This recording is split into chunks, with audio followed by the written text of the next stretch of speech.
Hi everybody, welcome back to Tale of Four Gamers. Hello, Bobbie, Gary, Russ. Hello. Hello. Thanks for joining us once again on our third Tale of Four Gamers. Our first one was 5th edition fantasy. Our second one was a very short one doing Warhammer Underworlds, but this is one we've been talking about for ages. We are finally going to start with Tale of Four Gamers, the Horus Heresy. Here we go. Hey.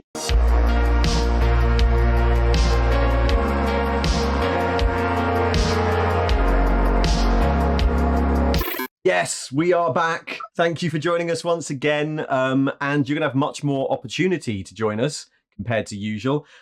Yeah, we're going to do the Horus Heresy. We think this is probably quite a long one. It's going to take, I reckon, the rest of the year to do this. But we're going to do it, and people can play along, paint along with us. What we're going to do is in this video, we're going to have a little chat about the box and the books. We've all got our fancy new Horus Heresy sets.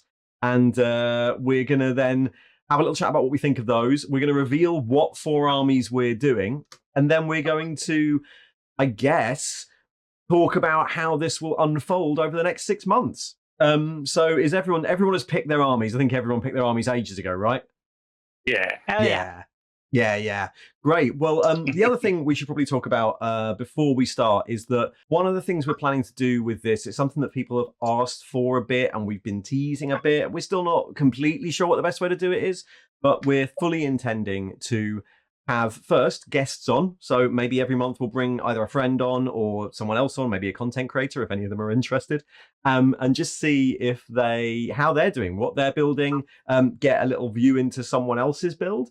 And then the other thing we want to do is if people would like to build along, we will dedicate a little section of the end of each show to showing people's own armies as they build.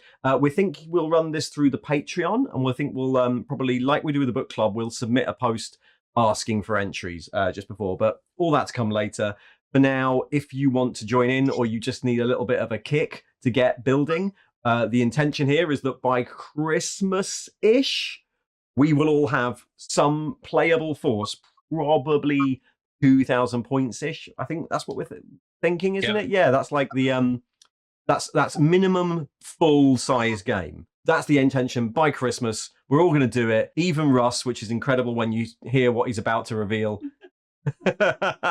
If you thought the 5th edition fantasy log was insane, yeah, it's going to be fun. Good luck is all I'm saying. But yes, anyway, let's talk about what we all got then. So look, I think a lot of us bought the same thing, right? I think so, yeah. Bobbie, what did you buy? Well, I obviously bought the big box for all the pretty plastic models. Yeah. And I went in for all 3 of the books because I like the Horus Homeworkery. It's been a lot of reading. Is that, and Gary, you got the same? Yeah, so I got the big box plus the weapon set. So I've got the special weapons and the heavy weapons. Did you get both books, or did you just get your Legions one? I only bought the Loyalist book. Ah, reveal already. Yeah. Yeah. Yeah, I did the same. I got my box. I got my books. I got this little. We'll get to this little box of fancy stuff that you get if you ordered on day one. But me and Russ are going to split my box, as is definitely intended for people who are new to a game by Games Workshop. Yeah. Because I'm totally new to games by Games Workshop and haven't been playing them since the 80s. Did you play Heresy the first time round? I played it a bit, okay. not a huge amount. Well, we're gonna split a box as is intended. We'll figure out how we're going to do the rules later, and what that split is. There are reasons for that, because the sort of army Russ is building and the sort of army I'm building, a full box is probably a bit much. But yeah, I mean, we've got the books. What do you reckon? I mean, the books are lovely, aren't they? They're big and they're pretty. They're very big. Let's talk about the book. So we've all got the new books. I haven't actually opened my box yet, so I haven't even looked at the rule book. But they're pretty, aren't they? They're nice. Yeah, the art's really fantastic. As all Games Workshop products, they've got some really good artists on at the moment. I didn't completely realize that the Loyalist and the Traitor book, the first half of them will be identical. Yeah. Yeah. All the basic units are all listed essentially twice if you've got both books. But I can see why they did that. Yeah. I mean, it makes total sense. I mean, it sort of makes sense, doesn't it? It makes sense if this is your book you're bringing to games. This like 10-kilo tree is the thing you're going to bring to a game. Yeah, it's a big old tome, isn't it? I know, right? Has anyone actually tried to understand it yet? Yeah, I've been through it. So basically, my problem with it is you'll go in your army section looking at your units, and it'll tell you, oh, here's your weapon and here's its keywords. And one of the keywords will be listed in the core book. So you go over to the core book and you'll find it there. Yeah. And you go, I'm going to look at the next special ability of my weapon, and it's not in the core book. And you have to go all the way back to your loyalist book. And then the loyalist book doesn't have an index. So the core book has both a contents page at the start and an index at the back to help you find stuff. Yeah. Whereas the loyalist book, it has a contents page, but no index anywhere. So you can't just go to the back and find where it is. And I'm trying to remember if that was the case in 7th. Like 7th, when, which is the game system this is based on, had universal special rules, and then the special rules for your faction were in your faction book. But Plasma is in the Space Marine book, not in the core rules, and it just seems a bit weird, right? Well, part of the Plasma rules are in the core book. The Gets Hot rule is in the core book, but the Breaching rule is in the Space Marine books. So only Space Marine is going to have breaching weapons? In theory. Well, we don't know that yet. Yeah, we don't exactly. Exactly. It would have been nice if, when special rules are mentioned, there was a reference back to where you can find the special rules. Yeah. I'm thinking of writing my own fan index of this is where you can find a version of every special rule. Yeah. But if I do that, I'll put it as a PDF and make it downloadable somewhere. Yeah. Because it would be good to be able to know what the rules are. Yes. So I think while I'm building and painting, I'm going to have lots of Post-it notes all over the place, just trying to work through it. Hopefully, by the time we play, Battlescribe will have that's it. A solution. As of today, Battlescribe has a very, very work in progress document that only has about a dozen units in it. Okay, so it's coming. Just we haven't got it yet. That'll expand quickly. The great thing about Battlescribe is you pick your units and it gives you every rule at the bottom. That so you don't need the book anymore. Yeah, Battlescribe's brilliant. I mean, I use it for everything. I would never use that. I've got the GW subscription, but I don't even bother logging into the GW Army Builder. It's just not worth it. And there isn't a Heresy one anyway. No, I think yeah. By the time we actually get playing, there'll be a Battlescribe thing for this, and it'll all be sold. Yeah. I think these books are lovely to sit on the kitchen table while you're putting together your lists and your painting and your building. The fluff's great, so they're good books for that. I don't want to carry that club. That's too big, I'm not carrying both. There's also like a design thing in this. Like, they're beautifully laid out, these books. They're really nice, but there is this problem that there's no differentiation visible of what section you're in. Like, everything's the same size font, everything's the same size black on grey. There's no when you read a modern 40k codex, you know immediately when you're looking at stratagems. So you can flick through the book really quickly and be like, oh, there's the stratagems, there's the rules, there's the weapon abilities, there's the units. These are a lot harder to do that with. And maybe it's because I don't know the books yet, but yeah, I agree. They're lovely coffee table books. They're way too big to play a game with, which was the problem in the original Heresy, right? That's why they released the red books. Yeah, because I've got Horus Heresy 1 and 2, the leather-bound sort of ones, and they're lovely, lovely books, but I'm not going to be able to carry them back and forth to a game if I need one of them, plus a rule book, plus another book with another ally in, etc., etc. I've still got an army to carry. That's heavy enough on its own. How are people doing with remembering how 7th edition works? Well, yeah. So the changes are you have to spot them, don't you? Straight 7th was probably the last time you regularly played, though, Gary. Right, 40k. Yeah, it was after 7th that 40k for me turned bad. So that I'm remembering 5th, 6th, and 7th for me were the best bits of 40k. So. That's my fondest memories are pretty much back at 7th and such. And what has anyone actually cracked the models open yet? What are people? Bobbie, you've actually started building, right? Yeah, I've got my first 5 beakies are off the sprues and ready to actually start being painted. Right. and I've started a few little conversions and bits and pieces. So I'm getting there already. There's a lot of models. Like I'm doing a very infantry-heavy army, so I'm going to be painting for a long time. Yeah. Have you actually started doing anything, Gary? Have you opened the box and? No, so I've got a few things built from that I had before I got the box, which will go into the army. I have also checked a few old plastics, how compatible they are, like old, and they seem to mar up quite well, so that's good. Yeah, have you had a go with assembling all your? I mean, you've got loads of special weapons, right, to swap out. Yeah, so I've just opened the box. I've had a look at the instructions, and I was quite surprised because the special weapons comes with 10 plasmas, 10 flamers, etc. Yeah. But it's pairs of 2, so you'll get 2 plasmas which fit with Space Marine A. Oh, so they're key to each of the 5 Space Marine sculpts. Yeah. And then that's repeated across the 6 weapons. So you'll have 2 flamers that can also go on Marine A, 2 for B, 2 for C, 2 for D. Yeah. That sounds like a nuisance. Yeah, but I guess the arms are at different angles, so they got to do it. But does it give you better poses at least? I mean, if it gives you better poses, maybe it's worth it. But it sounds like a faff.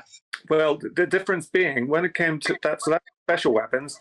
The heavy weapons give you arms so the heavy bolter will come with arms. But again, it'll have a pair of arms which go for body A and a pair of arms for B.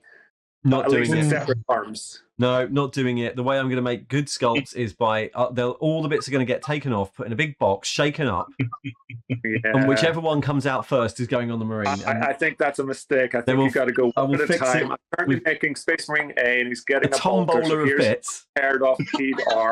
On they go. And whichever one's just come out first, that's what's being built. This is why we need one of the subscribers to actually send you a tombola, so you can do this in the next video for real. Tombola. Everyone, Ian needs a tombola. It's when he ends up with Space Marines with 2 right arms and no left arms. That's just the luck of the draw. You just got a tombola. Didn't we use a tombola for one of our Taylor 4 Gamers things with Ben? Get it off him. Yeah, Ben's got a tombola. I'm going to get Ben's tombola. Yeah, that's it. That's how it works. You just keep building until you run out of bits, and that's it. Okay. Yeah, I mean, to be honest, I absolutely see why they've done that. It makes total sense, and it's just way too much hassle. Yeah, I agree. Also, who got these things? I didn't expect these. I didn't even know I got these. The collectible coins and reaction cards. Yeah, so I got the cards. Sorry, I got that pack. The one thing I was really surprised at, these are the quick reference cards, but they are burdened with text. Like they are. There's a lot of text on those. Yeah, they're not great, are they? They're kind of flimsy. Yeah, but it's as a quick reference. It's wrote by a lawyer. Not very quick. There's a lot of stuff. Some of the reactions are quite complicated with a lot of clauses of you have to be this close and this. The exact situation that you can employ that reaction in is quite a narrow band. Also, the thing I dislike, fine, I'm sure this will make sense to me when I learn. The only thing I dislike about these, and it's something that's in all the books but not on the reactions, is just like 2 lines at the top that tell you what it's meant to do. That's usually a lot of text for a reference card. Yeah, like it's usually halfway through the second paragraph before it tells you what this is for. Like I wish there was a line at the top that was like, "This lets you shoot at someone when they arrive." Then the legalese I think they've even made the font smaller in this one so they could get more in. It's crazy. Yes. Anyways, we got those. We're going to learn about all the out reactions. I think it's actually going to be quite fun. And then you get these collectible coins. So I don't like the cards, but the coins are great. The coins are lovely. So I assume after a few games we'll know what the cards do and we won't need the cards and we switch to coins. Yeah, and you only get the cards out when you're checking a rule for the legalese. So look, well that's what we've got. So we've all got some books which are beautiful, but maybe hard to pass straight away. We've got some coins and it's got some cards, and we've got a load of models. So what are we going to do? Let's start with Bobbie. So, Bobbie, what are you going to do? I'm going to be collecting the Glorious Sons of Dawn, the Imperial Fists. Imperial Fists. They're an army that I've wanted to collect for a long time. I've actually attempted to do Imperial Fists a couple of times before, and I can send you some pictures of some models. And I actually did a a model of Arcamus, who was like one of the main characters in the Praetorian of Dawn. And yeah, it's basically the siege novels. The siege novels have made Dawn seem really interesting. So yeah, I've decided I'm gonna do Imperial Fists, and I do now have an airbrush as well. So painting yellow is a little bit easier. You've been doing some tests, right? You've been doing some tests of your yellow. Yeah, I have had a very specific yellow in mind, and it took me a little while to test out a few different paints because airbrushing, because everything is so much. The layers are so much thinner. Like the layers, what order you do layers in makes a lot of difference. Like what undercoat you use and what shades and stuff. So, yeah, I think I've got just about what I want. Good. And the plan for building the army, you've started converting the Praetors, right? Yeah, I've got a bunch of Plague Marines that I've chopped all the Chaos bits off of to make a bunch of Templars to make them big beefy guys. And I've worked on a few Praetors, and I've got a box of bits and pieces to convert some models up with. Great, brilliant. And then what have you been doing? You've been modeling bolt guns? Oh, God, yeah, I've been doing a bit of 3D modeling because I want the same bolt gun on my entire force. Yeah. And I'm going to end up buying some Mark IIIs. So I've been modeling up the new version of the Umbra bolt gun, because the one that's in the new Beaky kit is a little bit different to the previous version of the Umbra bolt gun. It's a little bit shorter, and they've just tweaked the design and made it a little bit nicer. Yeah. So I'm doing some of those so I can 3D print some to make all my bolt guns the same without having to buy a bunch of extra kits. Amazing. So you're busy already. I think you're furthest along in terms of actually building anything of any of us, maybe? Yeah, I think I've had more 3 days than the rest of you have since the box has arrived. So yeah, I've got a little bit of a head start. Great.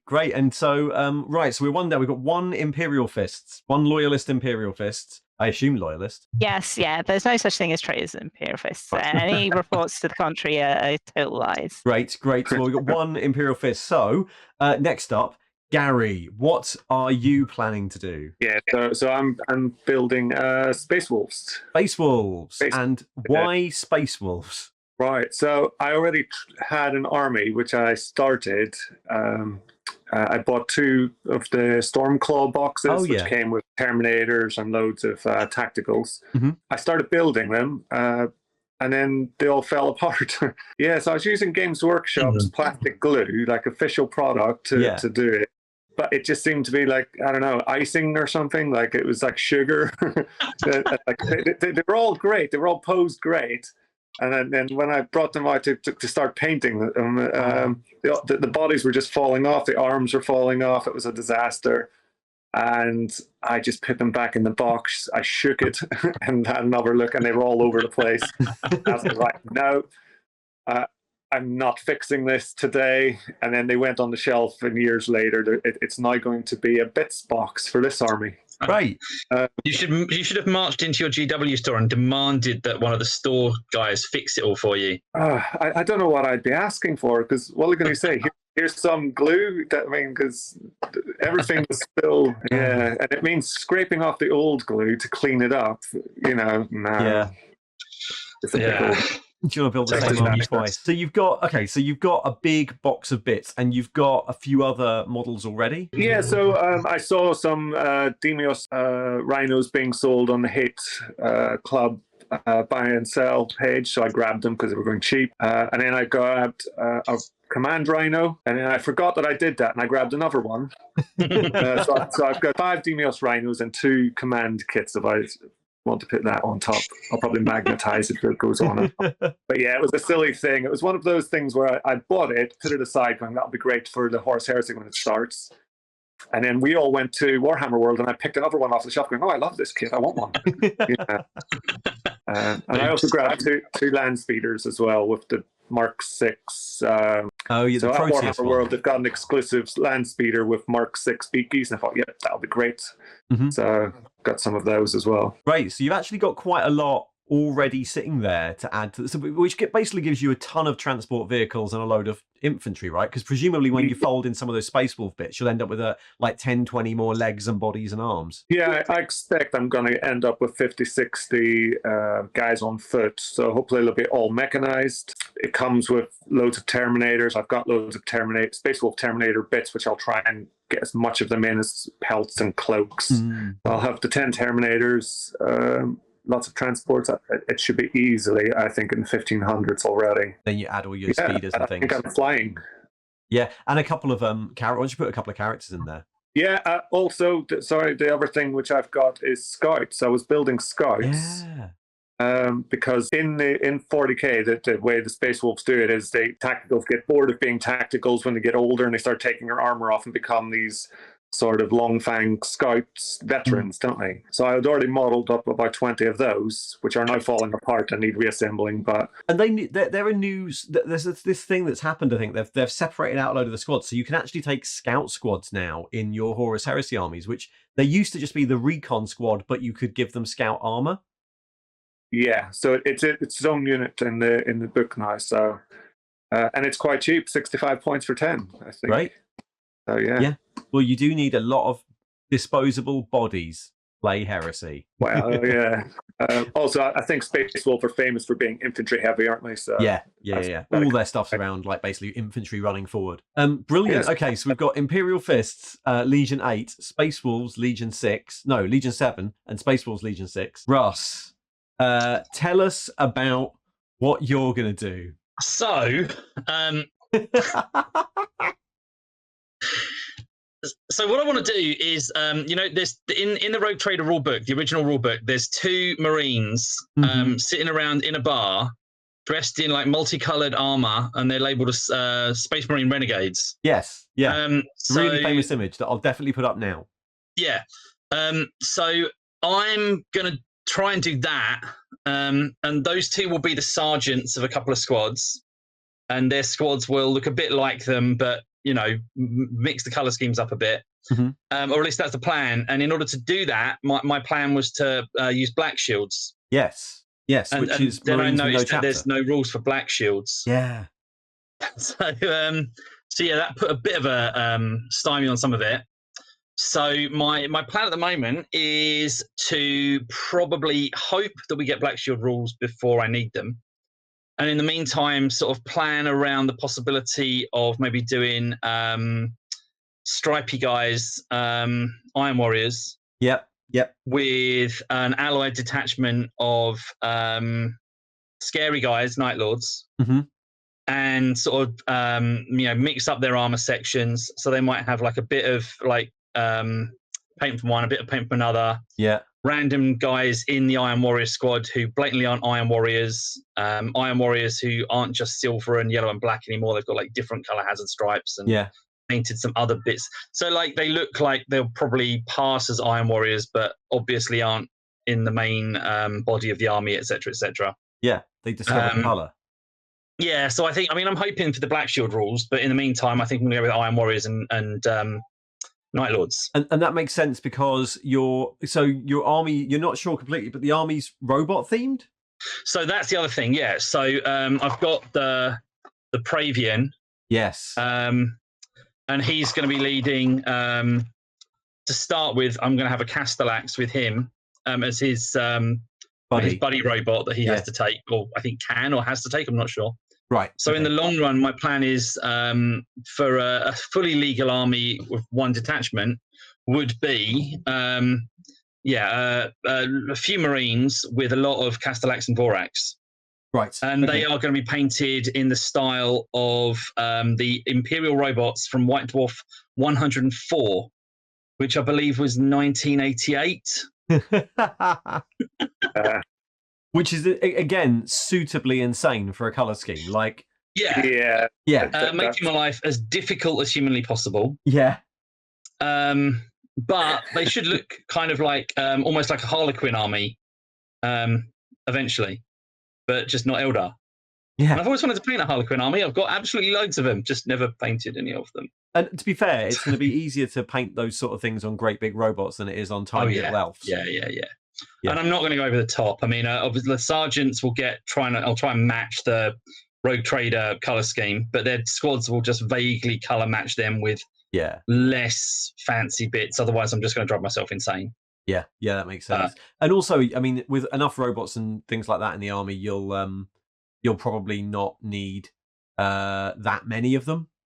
Yeah, that's what I'm thinking. I mean, the Vorax, even the Vorax, which is the cheaper of the two robots, was several times more expensive than an individual Marine in the previous version. I'm assuming they will be again. So, I mean, I'm hoping that I can get away with painting about a dozen robots, maybe include a couple of dreadnoughts and a relatively small number, or like as many tactical Marines as I need to make the army viable. Yeah, which to be fair, leads us on to our next thing, which is that we're splitting a box. Mm-hmm. So, what are you taking? What are you going to have? What am I left with? So you want the Praetor with the big axe? I want the Praetor with the big axe for my Word Bearers army because I've already got a Praetor for my army, and I used to have a Word Bearers army. Yeah. So I'll take the Praetor with the sword. Yep. And I think I'll probably stick with that one and convert it. I could always try and swap it for the same one that you're using. Yep. With someone else, but I think I'll stick with the one with the sword, but convert him. Yep. And probably give him some sort of chain glaive to make him look a bit like he was a Night Lord's guy. Yeah. To go along with the other HQ, which will be the Praevian consul. Mm-hmm. And then, 20 Marines, 20 of the Mark 6 guys, and probably the Dreadnought. Okay, yeah. And then, we need to have I need to probably take maybe 5 of the not the Cataphracti, the Terminators. Yeah, they are Cataphracti, yeah. Cataphracti, yeah. Yeah, that's but I'll probably mix their bits up. I've got loads of Indomitus Terminators. Yeah. And I'll try and get hold of a few Tartaros and just mix them up so that none of them are wearing proper Terminator armor. Yeah. So that, again, they look a bit muddled up. Because that's what I'll do with the Mark 6 as well. I'll chop the odd bit off here and there and put in a Mark 4 bit and a Mark 3 bit, just so they look a bit more ragged and, black shieldy. Yeah, great. Well, that leaves me then with half a box for my army. I'm going to be doing White Scars.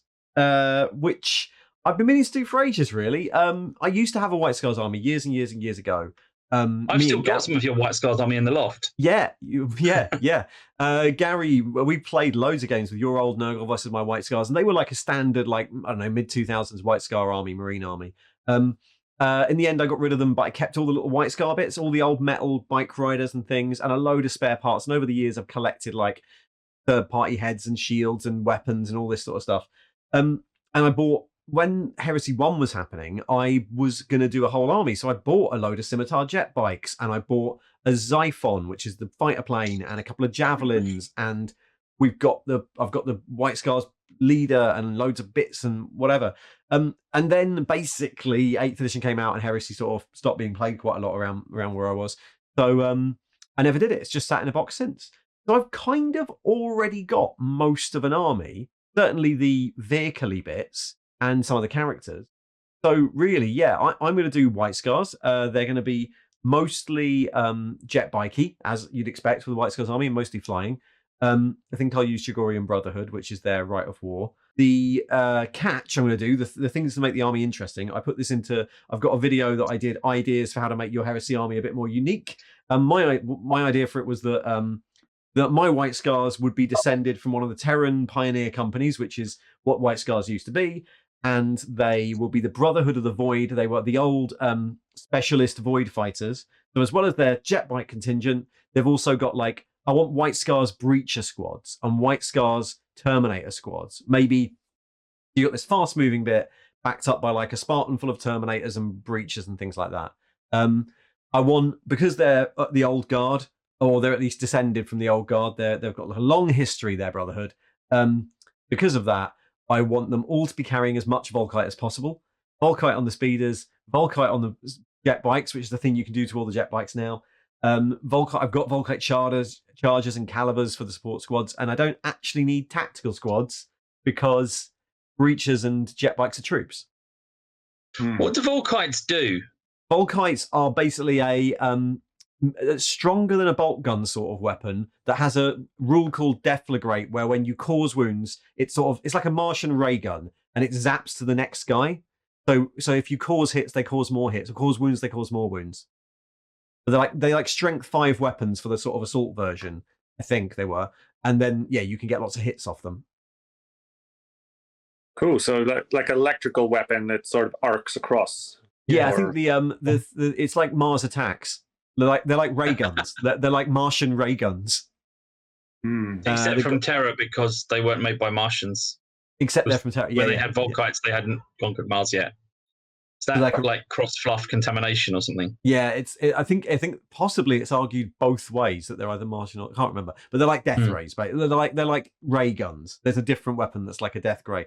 There's a thing that used to be called the Adrathic weapons, which are like disintegrators, but now they are called. You can buy them. You can buy disintegrators and disintegration pistols, which is what the original Space Marine, the old Imperial Space Marine had. Yeah.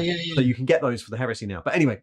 I'm digressing. The idea will be white scars with 2 parts of the army, scimitars and heavy assault. And that also will benefit us as we build the army, which we'll get to in a second. I had a look at the rules. I'm not totally convinced by the white scars special rules, but I'm playing them anyway. They get +1 movement. That's their rule. That's kind of it. Right. So +1 is going to make standard tactical Marines go from 7 to 8.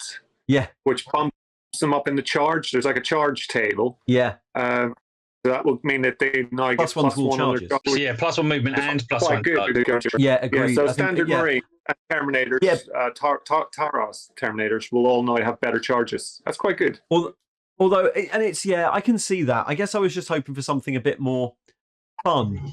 Like you know what? It's like there's no like, if I can maneuver them to get into this position, then I get my +1 whatever. It's just like, great, you're fast. Fine.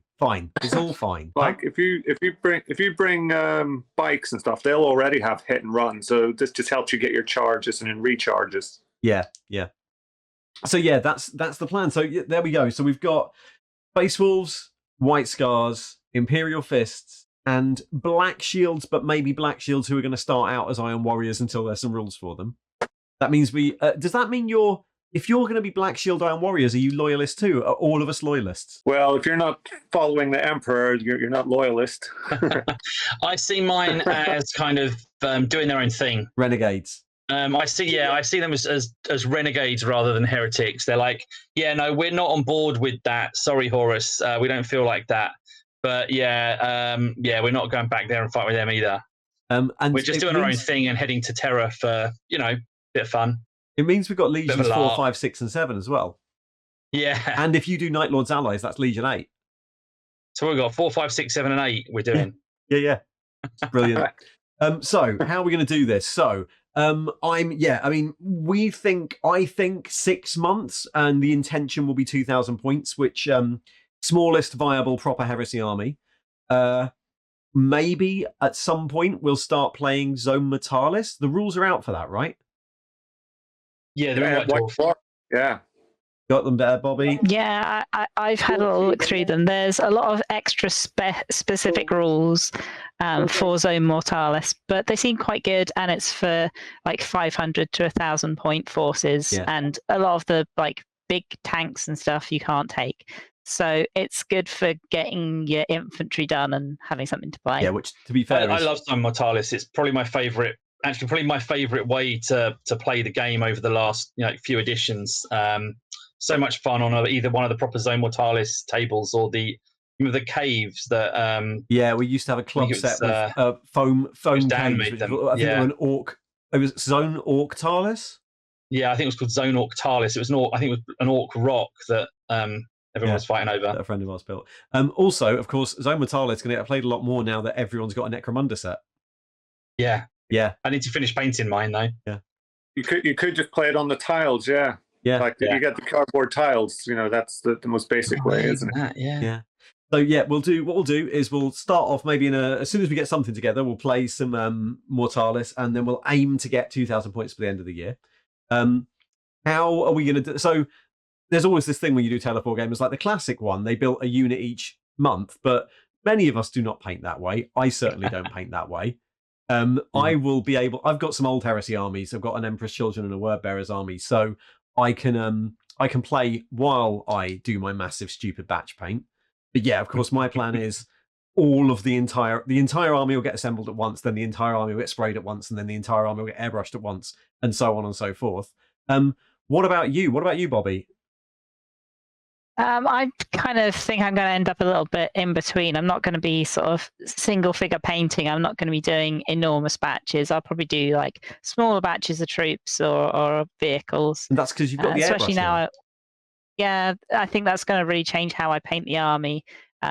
Because previously I've been mostly hairy brush painting, which definitely favors smaller batches. Whereas with an airbrush, I can really go to town and paint a bunch of models, and it's changing the color and the setup time of changing what paint is in the airbrush takes most of the time. Yeah. Whereas, if I'm painting everything, the one color onto everything, it doesn't. So once it's in the airbrush, just keep going. Yeah. Yeah. What about you, Gary? Are you batch painting this army, one big thing, or are you going to spend time and have fun with it? Yeah. So I'm going to just build all the infantry. And once they're done, it'll be all the other stuff will be the treat to get the infantry done, and then reward myself with the tanks and anything big to buy. So that's going to be 50, 60 tacticals, 20 scouts, 10 terminators, and a praetor. I'll build them all, and then I might paint them in batches of like 20 at a time. Okay. And then when you get to the end of that, you can do the fun things, which is fine because that works for Zone Mortalis as well. Yeah, it's a really good way to build up to the first sort of games. Yeah. Russ, I assume you're going to be the complete opposite of anything we've just said? My intention is sort of a unit at a time. I want to make units be different within the unit, but not hugely different. Probably the same color palette within a unit. Yeah. So I'll do probably start off with a unit of tacticals, then an HQ, then another unit of tacticals, then a robot or something like that. But yeah, the priority is get to a point I can play Horus, Zone Mortalis. Yeah. And then after that I can, and once I can actually play a game, I can think about changing things a little bit. But yeah, priority one is get at least two tactical squads out of the way. So I need to start with them. Yeah. And yeah, one at a time.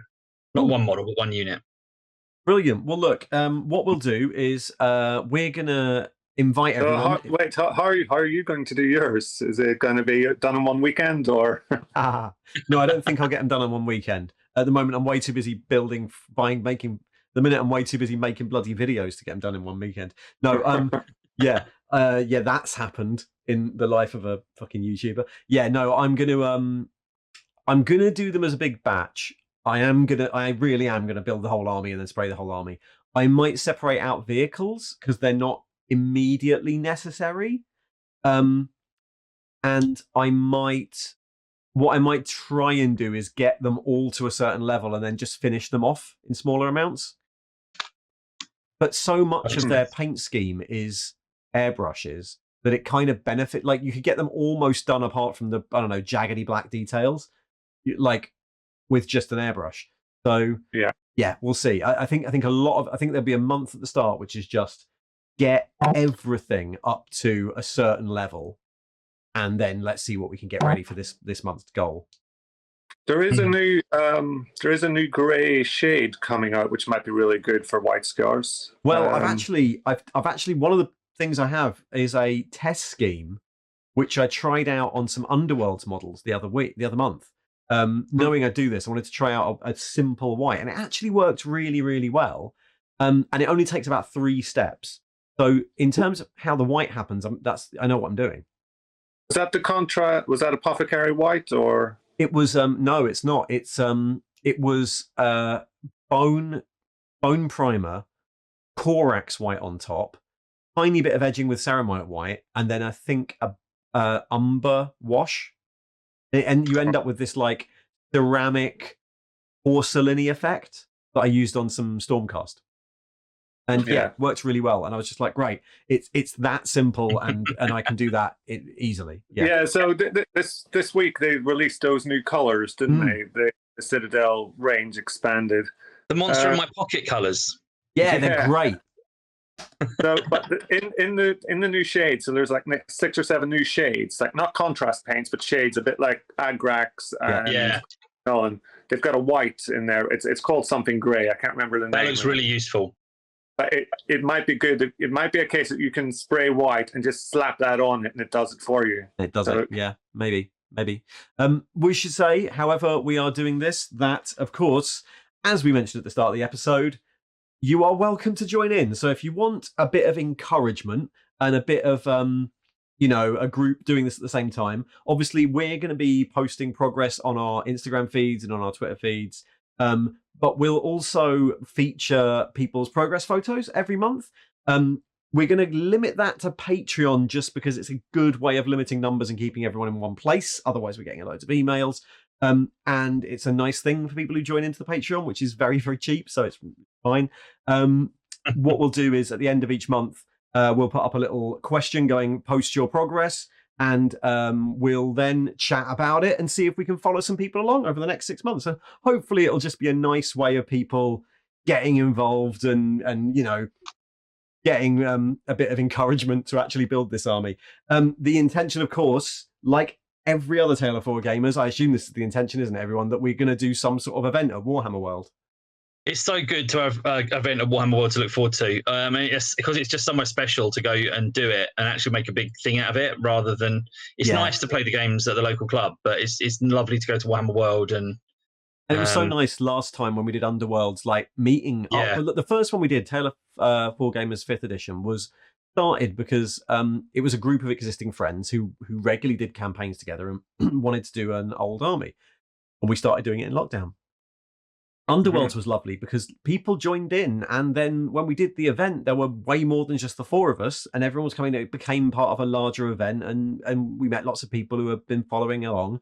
So yeah, I think the idea. One thing that was really nice with that one was even Jimmy, who sort of came up, sort of with us, and hadn't been sort of with us in the earlier stages of it, but on the day he felt like sort of part of the hate team, and still need to play him some more at Underworlds. Haven't actually managed to get around to playing them at hate yet, but it's just really nice, that you sort of meet people and they get involved, and then meeting all the Sunderworlds lot as well was really nice. So that was really just nice. A really good part of it. Really nice thing to do. And so the intention will be at the end of this that we do it again. We do a nice big event at Warhammer World, and by this time, by the end of the year, or maybe the start of next year, we will all be playing with 2,000-point Heresy armies.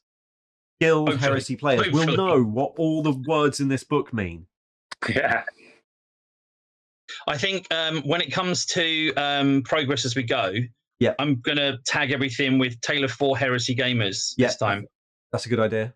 Yeah, just so that if people want to do that tag as well, then that's another way to sort of keep everyone showing off what they're doing on Instagram. Yeah, great. So look, anyone wants to join in, let us know. We'll be posting progress on Instagram. Tale of Four Heresy Gamers is the hashtag.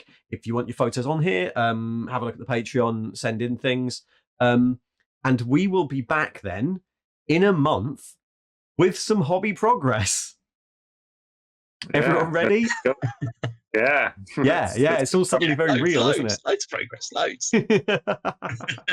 Thank you so much for joining me again on this. Thank you for taking the plunge into a whole new game system-ish. And a not one that is easy to build an army for.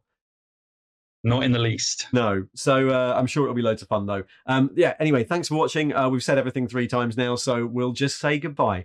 Thanks, everybody. See you all in a month for the next update. Bye. Bye.